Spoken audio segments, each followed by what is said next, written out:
Oxford Bookworms starters. STARMAN. A big red car drives on a long road. In the car is a farmer, Bill. He is hot and tired. He wants to go home and have a bath. Bill listens to the radio in his car, and he sings.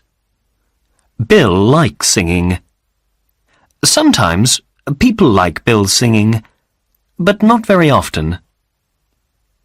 The song he is singing is called Hot, Hot, Hot. There is a sign on the side of the road. Bill reads it. Goondiwindi, 72 kilometres. Diranbandi, 136 kilometres. Bill must drive for a long time. His home is about 100 kilometres away. He rubs his eyes. The sun is very hot, and the road is long. Bill does not want to go to sleep, so he sings some more. A kangaroo hears him and jumps away. Bill laughs, then rubs his eyes again. Just then, Bill sees something. Suddenly, he is not tired and he is not laughing. The hair on his head stands up. There is something on the road. He stops the car and gets out. The thing is a long way in front of Bill. He cannot see what it is, but he does not like it. Bill gets back in his car and drives slowly. The thing is moving. It is alive. What the? Bill says quietly. It's a man. What's a man doing here? He thinks, there must be something wrong. Bill stops his car 10 metres from the man and looks out. Hello? Says Bill. Are you okay? Are you looking for something? The man does not move or speak. He is looking at the sky and smiling unhappily. Bill looks up too. He can see nothing. There is a gun in Bill's car. He looks at it. I must be careful, he thinks. Bill drives 5 more metres. He can see that the man is about 40 years old. He is wearing a good suit, but it is old. Hey, are you okay? Bill asks again. Can I help you? The man moves his head slowly to look at Bill. He says nothing, then begins to walk. Bill watches him for a minute. He thinks, I must do something. Where are you going? Shouts Bill. There's nothing on that road. Do you have any water? The sun's very hot. Can you hear me?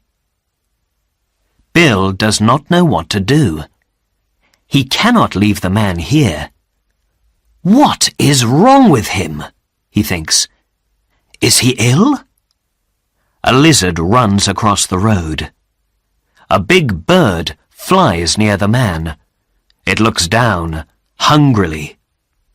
Near the road are some bones. A dead kangaroo. Bill is afraid, but he cannot drive away and leave the man. The man looks very tired, so Bill drives 2 more metres. Do you want to die out here? There is no answer. Get in! I'm taking you home, says Bill. He opens the car door and gets out. He moves very slowly and talks very quietly. "It's okay. You can come with me. Get in the car and sit down. I have some water in the car." Bill helps the man, and he gets into the car. He is very dirty and tired. Bill gives him a drink. The man is thirsty and drinks a lot of water. "Stop!" says Bill. "Don't drink all the water. A little now, then more later." The car drives fast on the long, straight road. The two men sit and say nothing. Bill listens to the news on the radio. There is rain in Adelaide. A man in Sydney is 125 years old today. A kangaroo is learning to talk. And a very white light is in the sky near Wollongong. Bill likes the news. Next to him, the man sleeps. Bill looks at him. The man wears an expensive suit and nice shoes. Why is he out here in the sun without a hat? They drive for an hour before they get to Bill's house. Bill leaves the man asleep in the car. He goes into the house and tells his wife Emily about the man. Emily always knows what to do.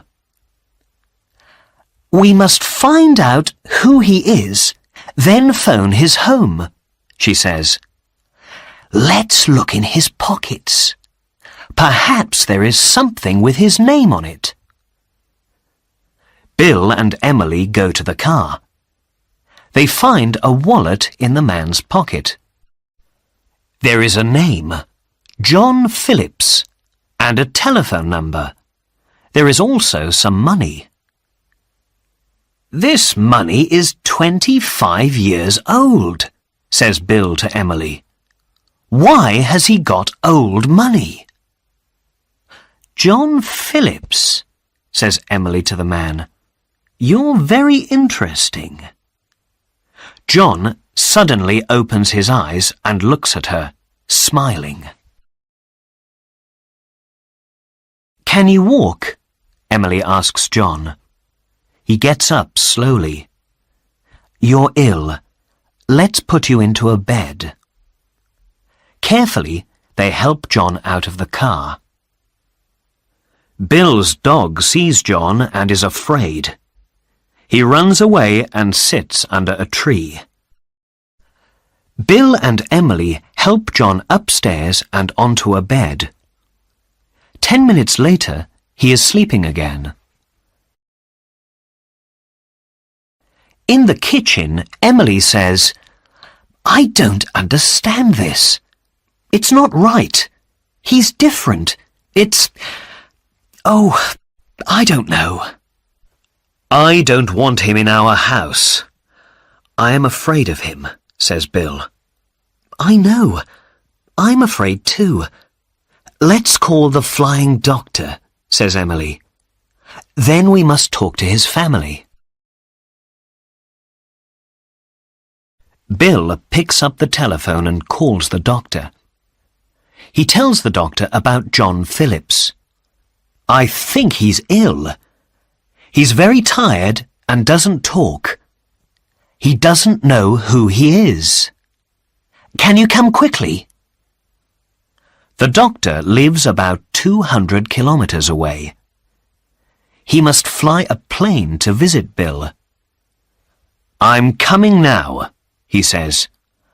"Look out for me in half an hour." Bill puts the phone down.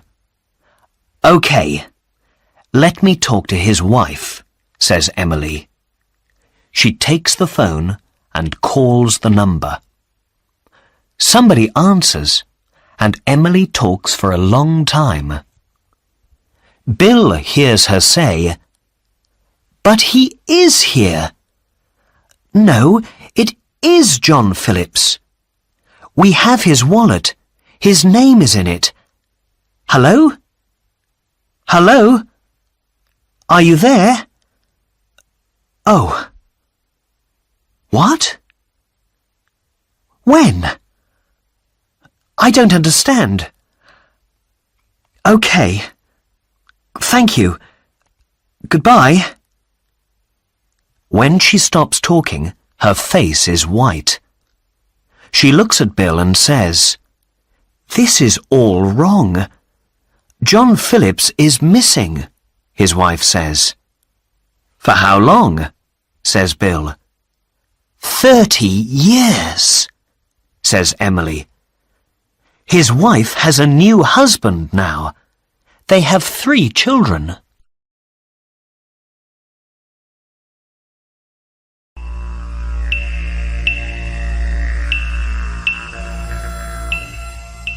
The flying doctor is late. After an hour, he arrives in his plane. "I'm sorry," he says. "This is a new plane, but sometimes it doesn't go very well. I must take it to a mechanic, but it doesn't matter now. I'm here." Bill tells him everything. The doctor asks a lot of questions, then goes to see the man. John Phillips is looking at the plane through the window. "Hello, John," says the doctor. "I'm a doctor, and I need to ask you some questions. Can you remember your name? Can you remember where you live?" John does not answer. The doctor talks to Bill and Emily. He says, "John hasn't got any broken bones, but I'm not happy about him. I want to take him to hospital." They put John in the plane next to the doctor. "Phone us," says Emily when the doctor gets in the plane. "Phone us from the hospital." Soon the doctor and John Phillips are high in the sky. Suddenly, John speaks for the first time. He talks slowly. "I don't want to be here. I want to be with my friends. They are looking for me." John stands up in the plane. "Wait! You can't do that!" says the doctor. "Sit down." John opens the door and says to the doctor, "You can come too. Do you want to?" "What?" shouts the doctor. John looks into the doctor's eyes. The doctor cannot move. He cannot look away. It is cold in the plane, but the doctor is hot. John's eyes are looking straight through him. "Come with me. It's a good place. It's better than here." "How can I?" says the doctor quietly. Then John jumps. The doctor looks out of the window. John is falling. Down, down, down. But the doctor can see a smile on his face. He isn't going to die, thinks the doctor. He knows that. There are small trees below the plane. Cars drive on a long road. Kangaroos jump all around. John is very small now, and he is falling fast. John is 20 meters above the trees. A kangaroo looks up, but John is not falling anymore. A beam of light stops him and takes him away,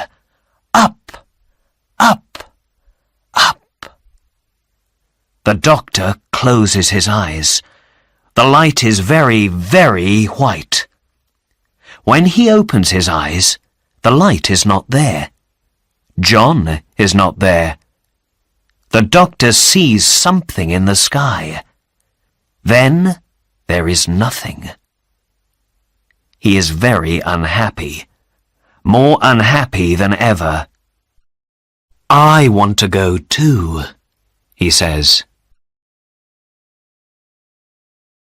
Roy Cole is a mechanic, and he works in an airport. Today he is happy. The sun is nice and warm. Tomorrow is Saturday, and this weekend Roy is buying a new car. He is excited. He is eating a sandwich when he hears the plane. He looks up and sees it in the sky. The plane is coming to the airport. It gets very near. In the plane, Roy can see a man. "Who is this?" thinks Roy. "I don't know this plane." He puts his sandwich in his pocket. The plane stops at the airport, and a man gets out. Roy begins to walk across to him. The man stands still and looks at the sky. There is a small smile on his face. His suit is dirty, and he looks tired. "Oh dear," thinks Roy. "What's the matter with him?"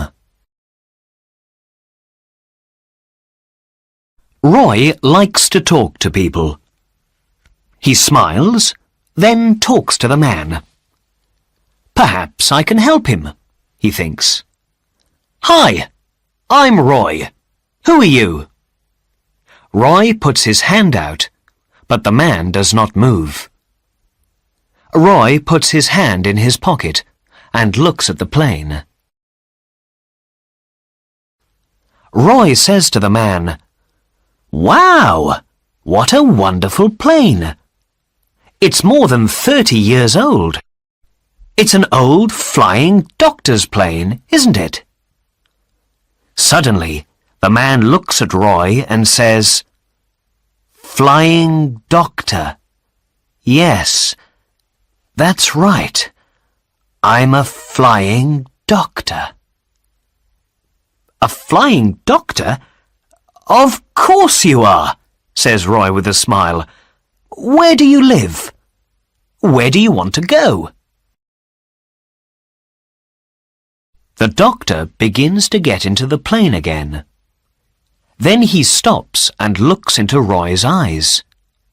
Roy hears him say, "I live a long way away now. I must go back. Do you want to come with me?" Suddenly, Roy feels hot.